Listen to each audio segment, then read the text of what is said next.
Dito po, nung nakaraang taon, dito po yung magulong rally. Yung mga may mga bata, mga nasa laba, o mga parang NPA sila.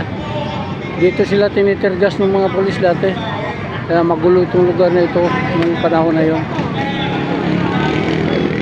Yung kabila, daming sinisira dito, mga traffic light, mga mga tindahan, sinisira nila.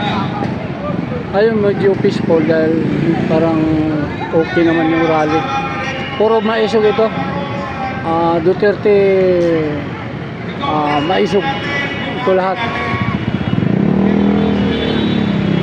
Diba dati dito nagtirgasan? Oo. Dito yung lugar na to. Yung magulo. Diyan siya po mga stop. Ngayon, medyo peaceful.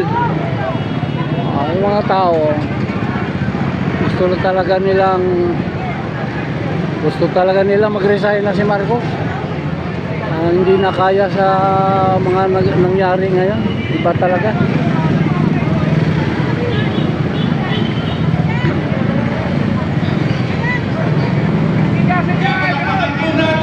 Hindi namin alam kung makatuloy kami doon sa harapan ng